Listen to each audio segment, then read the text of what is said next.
ધાડ ધાડ ધાડ ધાડ ધાડ ડટણસો પટણ માયાસો મીટી કરી એ આ ધૂંધળીને હાથશે. દંતકથાની અંદરમાં એવું કહેવામાં આવે છે કે જય શ્રી સિદ્ધરાજનો જન્મ અહીંયા થયો હતો.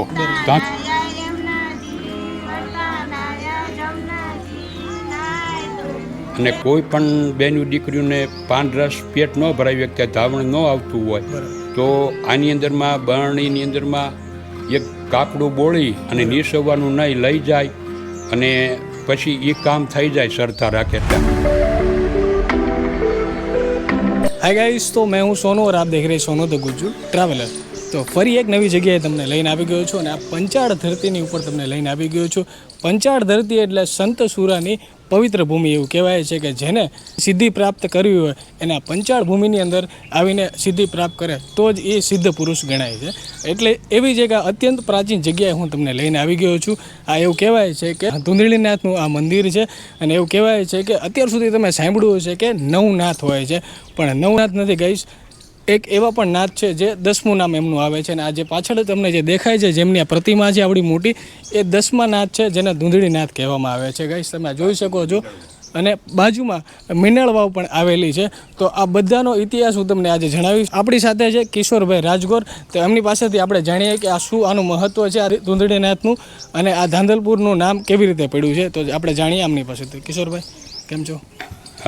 પહેલે તો ચેનલવાળાનો તમારો ખૂબ ખૂબ આભાર. અમારે સાયલા તાલુકાના ધાંધલપુરની અંદરમાં ઇતિહાસ વિશે માહિતી લેવા આવ્યા. હવે આ ઝાલાવાડ ધીંગીધરાની અંદરમાં પંચાળ એવી ભૂમિ સાયલા તાલુકાના ધાંધલપુર ગામે હાઈવે ઉપરથી તમે લીંબડીથી આવો તો હડળા બોર્ડનું પાટિયું આવે છે અને રાજકોટથી આવો તો હડળા બોર્ડની અંદરમાં પાટિયું આવે છે. નેથી અંદર 12 કિલોમીટર દૂર ગામ અમારું છે. ઐતિહાસિક અને પુરાણી એવું સંતો અને સુરાની આ ભૂમિ છે. દેવભૂમિ છે. ખડ પાણી અને ખાખરા પથ્થરનો નહીં પાર દિવ્ય દિવ્ય ભગવાન દિવ્ય દિવ્ય દેવકો પંચાળ એ અમારી આ ઝાલાવાડ ધાંધલપુર ગામ. અને અહીંયા મિનળ દેવી સોમનાથથી જ્યારે નીકળ્યા અને સિદ્ધપુર જ્યારે જતા હતા ત્યારે એ અરસાની અંદરમાં બાજુની અંદરમાં મિનળ વાવ આવેલી છે. એ મિનળ વાવે મિનળ દેવીએ બનાવી હતી. ત્યારે એવા દુષ્કાળ અને મોડા વરહ હતા ને ત્યારે લોકોને પાણી પીવા પશુ પક્ષી માટે એ માટે એમની યાદગીરી માટે આ વાવ એમને બનાવી છે. દંતકથાની અંદરમાં એવું કહેવામાં આવે છે કે જય શ્રી સિદ્ધરાજનો જન્મ અહીંયા થયો હતો. વત્તા બાજુની અંદરમાં નવનાથ અને 10મા ધૂંધળીનાથ. નવનાથ અને 10મા ઉપડે ધૂંધળીનાથનું નામ આપ્યું હતું એ ધૂંધળીનાથ. ધાડ ધાડ ધાડ ધાડ ધાડ ડટણસો પટણ માયાસો મીટી કરી એ આ ધૂંધળીનાથ છે. કોઈને કાંઈ પણ બીમારી હોય શ્રદ્ધાનો વિષય છે. તમે શ્રદ્ધા રાખો ને એટલે તમારું કામ થાય. પગ દુખતા હોય તો લાકડાના પગ આપણે લાકડાના પગ સામે છે અને બાજુની અંદરમાં કેટલાય ઢગલો કરેલું છે. પગ દુખતા હોય તો પગની માનતા રાખે છે, હાથ દુખતા હોય તો હાથની માનતા રાખે છે. કોઈ પણ બીમારી હોય શ્રદ્ધા રાખો એટલે કામ થઈ જાય છે. અને બીજા નંબરમાં આ મંદિરના પૂજારી અહીંયા ધાંધલપુરની અંદરમાં પૂજારી મનસુખપુરી મહારાજ રહ્યા આ મંદિરના પૂજારી છે. અને વત્તા તમે શ્રદ્ધા રાખો ને એટલે બધું કામ થઈ જાય. અને ઐતિહાસિક અને પુરાણી ગામ છે. અહીંયા રોજ પ્રભાત ફેરી ગામમાં નીકળે છે. પ્રભાત ફેરીવાળા મિત્ર મંડળો રોજ અહીંયા શણ પક્ષીને નાખે ડેલી સર્વિસ. આ પાણીના કુંડા ભરે છે, ઝાડવાને પાણી પાય છે અને સેવાભાવી એવું ગામ છે. શ્રીમદ ભાગવત તારીખ 2/6 થી 2/8 સુધી છે. ગામ સમક્ષ શ્રીમદ ભાગવતનો પણ કાર્યક્રમ રાખેલો છે. પક્ષીને ડેલી સર્વિસ શણ અને કીડીને કીડિયારું અને ગાય માતાને રોજ ઘાસ ચારો એ બધી વ્યવસ્થા કરેલી છે. ભજન અને ભક્તિ અને બાજુમાં અત્યારે અદક મહિનો હાલે છે તો પણ ગોરમાનું પણ પૂજન કરેલું છે. કાંઠા ગોરમાં કહેવાય એટલે માણા હિમાય શ્રદ્ધાળુ બેનું દીકરીઓ હમણે કેટલાય આવશે. ધૂન મંડળ અહીંયા ધૂન ગાય છે.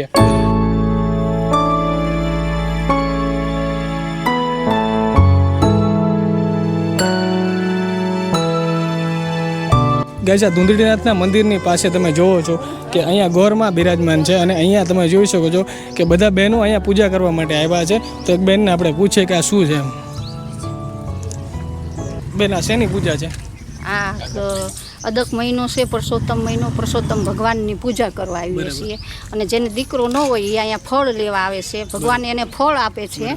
અને ત્રીજા વર્ષે આવે અદક મહિનો, ત્રીજા વર્ષે અદક મહિનો આવે પરસોત્તમ મહિનો, એટલે પરસોત્તમ ભગવાનનું ફળ લઈ જાય અને ભગવાન એની આચ્છા પૂરી કરે છે બધી. અને આજે અમે ગયા પરસોત્તમ મહિનામાં ફળ લેવા આવ્યા હતા અને આજે અમારી ઈચ્છા પૂરી થઈ, એટલે અમે ભગવાનને થાળ ધરાવવા આવ્યા છીએ અને એના આશીર્વાદ લેવા આવ્યા. તમે જે ઈચ્છા રાખી હતી પૂરી થઈ ગઈ તમારી? બધાની ઈચ્છા ભગવાન પૂરી કરે. ગજા અદક મહિનો ચાલે છે એટલે 3 વર્ષે એકવાર આવે છે. અને આ તમે જોઈ શકો કે બધા બહેનો અહીંયા પૂજા કરે છે. ભાઈ આ ધાંધલપુરના વતની છે અને એમને ખૂબ સારી એવી સંભાળ રાખી છે આખા મંદિરની. તમે જોઈ શકો છો કે મંદિરની અંદર તમે એન્ટર થશો એટલે સ્વચ્છતા તમે અહીંયા જોવા મળશે. ઘણી જગ્યાએ કચરો ને એવું બધું હોય છે, પણ આ મંદિરની અંદર તમે એન્ટર થશો એટલે કંઈક એવી અલગ જ અનુભૂતિ થશે તમને.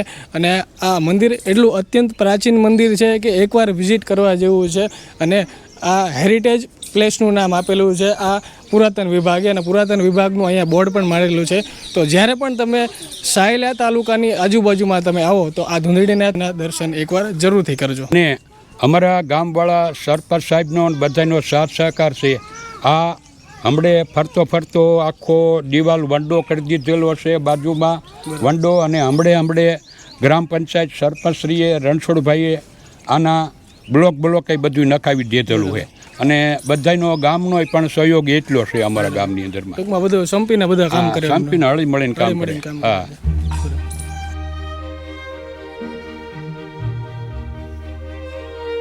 ગાઈઝ આ ધૂંધળીનાથનું જે મંદિર છે એની બાજુમાં મિનળ વાવ આવેલી છે. તો મિનળ વાવ વિશે આપણે જાણીએ આમની પાસેથી કે શું આનું મહત્ત્વ છે અને શું આનું રહસ્ય છે, અને બાંધકામ કેટલા વર્ષ જૂનું છે એ પણ આપણે અમને પૂછીએ, અને આનું મહત્ત્વ શું છે એ પણ પૂછીએ આપણે. શું છે આનું મહત્ત્વ? મિનળ વાવ આવેલી છે. આની અંદરમાં તે પહેલાં મેં ઇતિહાસ વાત કર્યો. એની અંદર મોળાવરની અંદરમાં આની અંદરમાંથી માણસને માલને પશુ પક્ષીને પીવા માટે, પછી બાજુમાં અવેડો છે, અવેડામાં પાણી ભરતા હતા. કોઈ પણ બેનું દીકરીઓને પાન રસ પેટ ન ભરાવી શકતા, ધાવણ ન આવતું હોય તો આની અંદરમાં બરણીની અંદરમાં એક કાપડું બોળી અને નીસવવાનું નહીં લઈ જાય અને પછી એ કામ થઈ જાય શ્રદ્ધા રાખે. એટલે હારા એજ્યુકેશન પત્રકારો હારા માણસો અહીંયા આવે, તમામ જ્ઞાતિઓને શેઠ કેટ દૂરથી આ પૂછતા આવે છે બધું. અને બીજા નંબરમાં તમે જોજો આની અંદરમાં નકશી છે બધી. શેષનાગ ભગવાનની રાંદલમાની મૂર્તિ છે, પણ એ અંદર થોડુંક પાણી છે અને એ આમ ખંડિત થઈ ગયેલી છે. અને એક પથ્થરે ઇતિહાસ લખેલો છે અને પુરાણિક અને ઐતિહાસિક છે. હેરિટેજની અંદરમાં આને લેવું જ પડે ફરજિયાત. અને જેટલા ગુજરાત સરકાર હેરિટેજ પ્લેસનું નામ લેવું પડે. અને આ ગ્રામ પંચાયતનો પણ સહયોગ છે. આ અમે કેટલી વખત અમે સ્વચ્છતા અભિયાન કરાવેલું છે. આમાં અમે આની અંદરમાં એકથી સાફ કરેલી છે ને હજી ચાલુ જ છે. આમાં ગ્રામ પંચાયત વાળાએ અમને સહયોગ સારો આપ્યો હતો. નકર આની અંદરમાં 8-10 જેટલા ટ્રેક્ટર જેટલો ગાળ અને કચરો કાઢ્યો હતો. અત્યારે તમે જોઈ જોશો ઠેઠ સુધી ક્લિયર, એકદમ ક્લિયર. નકર આની અંદરમાં જવું હોય તો ફૂટ 2 ફૂટનો તો ચોમાસામાં આખી વાવ ભરાઈ જાય. હા, ચોમાસામાં આપણે અહીં ઊભા ને ત્યાં અહીં સુધી આવી જાય. બરાબર. ચોમાસાની અંદરમાં વાવ પાણી ભરાઈ જાય. હા.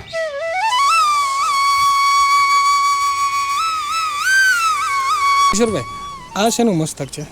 આ દાઢીમાં દાદા છે. બરાબર. અને સામે ધૂંધળીનાથ છે. બરાબર. ધૂંધળીનાથ દાદા રહ્યા ને એ ઢાંકથી આવેલા અને પોતે છે વેલનાથ ધૂંધળીનાથ. બરાબર. અને સિદ્ધ પુરુષ છે. રાજસ્થાનની અંદરમાં ચિત્તોડની અંદરમાં રાજા હતા. રાજાને નિસંતાન હતું. બરાબર. એટલે ધૂંધળીનાથે વરદાન આપ્યું હતું, તમારે ત્યાં જાઓ સંતાન થશે. બરાબર. એ ત્યાં સંતાન 2 દીકરા થયા. કે એમને એક દીકરો ચિત્તોડ હોય કે મુંદે રાજસ્થાનમાં, મને બહુ જાજી ખબર નથી, હું આ વાત જાણેલી વાત કરું છું. વધતા એ 2 દીકરા આપ્યા ને એમાં એક દીકરો એમને અર્પણ કર્યા ધૂંધળીનાથને. 2 કુંવર હતા અને એમાં એનું નામ પાડ્યું સિદ્ધનાથ. એના ચેલા જો નીચે બેઠા ને એના ચેલા છે ધૂંધળીનાથના. અને ધૂંધળીનાથ પછી અનુષ્ઠાન માટે બેઠા હતા સમાધિ ઉપર. ત્યારે ગામમાં બધે ભિક્ષાવતી કરવા જતા હતા. અને સિદ્ધનાથ સમાધિ ઉપર ધૂંધળીનાથ સમાધિ ઉપર અને સિદ્ધનાથ રહ્યા ને એ ગામમાં બધે ભિક્ષાવતી કરવા જતા હતા ત્યારે એટલે દાદા તો ચૂંદડીના દાદા તો સમાધિ ઉપર અનુષ્ઠાન ઉપર બેસી ગયા હતા અને પછી સિદ્ધનાથ રહ્યા એ ગામમાં ભિક્ષાવતી કરવા જતા હતા. ભિક્ષાવતી કરવા જતા ને ત્યારે એક કુંભારના પ્રજાપતિ હતા ને એ માડી ભિક્ષાવતી આપતા હતા. અને બીજા નંબરમાં એમને અંદર ગામમાં કહેવા માંડ્યા કે તમે આવા અટાકટ્ટા જેવા મજબૂત માણસ જોવાન છો તો માંગી ખાવશો તો તમે મજૂરી ખાવ ને મજૂરી કરીને જમો ને કે તો એને હા એટલે એને લાગી આવ્યું. પછી જંગલમાં જાય લાકડાના ભારા કાપી અને કષ્ટ વેચી અને એનું ગુજરાન ચલાવતા હતા. અને એમાં પાછું એમાં સંજોગો એવા થયા કષ્ટ લાકડું ક્યાંક માથામાં વાગી ગયું ભારા ઉપાડીને લાવતા હતા લાકડાના એમાંથી લાકડા માથે વાગી ગયું. પછી એની અંદરમાં પાક થઈ ગયું હતું પરુ અને રસી એટલે રસીને એવું થઈ ગયું હતું. ધૂંધળીનાથ સમાધિ ઉપર હતા ને શિષ્ય અંદાજ કામકાજમાં હતા રસોઈને બસોઈને બનાવવા. પછી ધૂંધળીનાથ દાદાને સમાધિ ઉપર અનુષ્ઠાન ઉપર હતા ને એમાં દુર્ગંધ આવી પરુની રસીની એટલે ધૂંધળીનાથને સમાધિ ઉતરી ગઈ. પછી એમને વાત કરી કે આ શું એ કે આવી રીતે કે હું ગામમાં જતો હતો ભિક્ષાવતી કરવા મને કોઈ ભિક્ષા આપતું નહોતું. એક માળી હતા ને એ ફાઈબા રહ્યા એ મને આપતા હતા અને બીજા કોઈ આપતું નહોતું. જા ધૂંધળીનાથ આમ તરત જ તે એ વાત સાંભળી અને આમ હાથમાં ખપ્પર લઈ અને ક્રોધમાં આવી ગયા. ક્રોધમાં આવીને ક્યાં જાય એ માજીને એ ફાઈબાને કહી દે કે રવાના થઈ જાય કારણ કે સીમાડા બહાર નીકળી જાય પાછું વળીને જોવે નહીં. અને એમાં માજીને સંજોગો એવું થયું થોડેક આગળ ગયા તે પાછળ જોવાઈ ગયું તે ન્યાયના એમની સમાધિ થઈ ગઈ. હજી ઢાંકની અંદરમાં ન્યાય એ માજીની સમાધિ છે. મને મારા સગાવાલા છે એ ન્યાના છે એટલે અંદાજ વાત કરે ધૂંધળીનાથ અહીંથી આવેલા. એ પછી આ કંદડગત કરતા હતા અને હેરાનગતિ કરતા હતા બહુ. પછી ધૂંધળીનાથને અને દાડીમાં દાદાને બેયને યુદ્ધ થયું કારણ કે આ બહારથી આવ્યા એટલે એમને ક્યાંક સિદ્ધિ મેળવવા માટે લોકો માને ને. પછી અહીંયા દાડીમાં દાદાનું ને ધૂંધળીનાથનું બે ઝીંગાણું થયું. ઝીંગાણુંની અંદરમાંથી ધૂંધળીનાથનો પગ કાપી નાખ્યો દાડીમાં દાદા જો ગનના ટેકે છે ગનના ટેકે છે અને ધૂંધળીનાથે મસ્તક કાપી અને એમનું સામે રાખ્યું દાડીમાં દાદાને.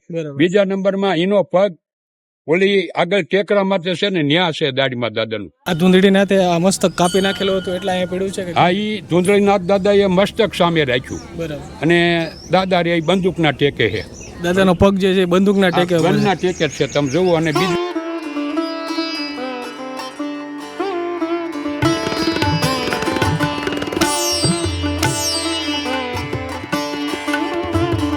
કિશોરભાઈ આ પાળિયા છે ને આ વર્ષોથી જે આ બધાય વર્ષોથી આ પાળિયા છે અને અમુક અમે ઇનોવેશન કરી અને અમે આમ બગીચો બનાવતા ને ખોદાણ કર્યું એની અંદરમાં પણ હજી પાળિયા અહીંયા તો આવું જૂનું અવશેષો નીકળે આ પાળિયા એમાં જ નીકળ્યા હતા. અને બીજા નંબરમાં આ માલધારી સમાજના છે અને ઇતર જ્ઞાતિના છે જે અમારે ધૂંધળીનાથના ભુવા જે હતા ને આપાભાઈ ગોરી તરીકે કહેવાતું હતું એ ભુવા આપાભાજીની આ પાળીઓ આવેલો છે ખાંભી બાજુમાં. આ બધાય પાળિયા આવેલા છે. ઓલી બાજુ જો ખોદાણ કામ કરતા ત્યાં એક પાળિયો ઊભો કર્યો. આ હમણે 2 વર્ષ પહેલા ઊભો કર્યો. સ્વયંભૂ અંદર માટીમાંથી નીકળ્યા. અમુક તો આ પછી બેહાર્યા અમુક શંભુ નીકળ્યા. આપાભાઈ ગોરીની તો એ વર્ષોથી એમનામ છે પણ આ બીજા અમુક પાળિયા માટીમાં જ નીકળેલા અવશેષો નીકળ્યા. હા નીકળ્યા જો ઈ છે. પછી ઓલી બાજુ છે પાળિયા.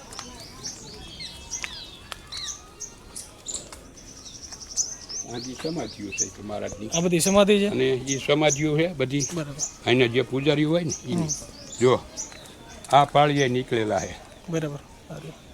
અને આ હજી અહીંયા જૂનું એવું અવશેષો છે પણ અમે કાંઈ ખોદતા નથી. જો આ રહ્યું આ રહ્યું ને તમે આ જોઈ જુઓ.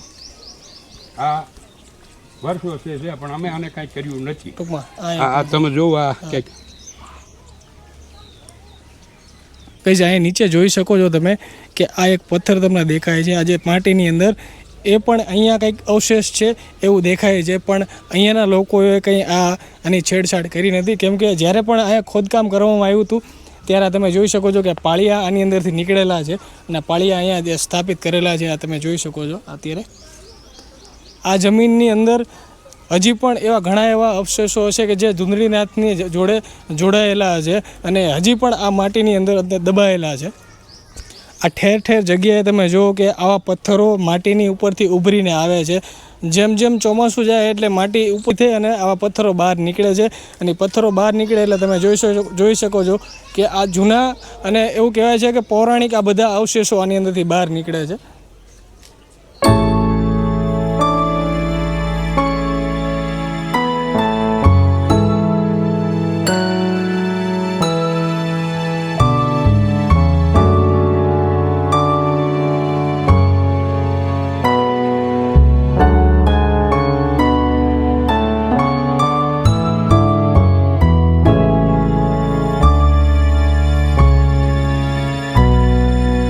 તો ગાઈઝ આ હતું આ ધાંધલપુર ગામ અને ધાંધલપુર ગામની અંદર મારી પાછળ જે તમે જોવો છો એ મીનળ વાવ છે અને મીનળ વાવની બાજુમાં આપણે જોયું ધુંધળીનાથનું મંદિર અને ધુંધળીનાથની આપણે જે પણ મૂર્તિ મેં તમને બતાવી એનો ઇતિહાસ આપણને કિશોરભાઈએ કીધો છે.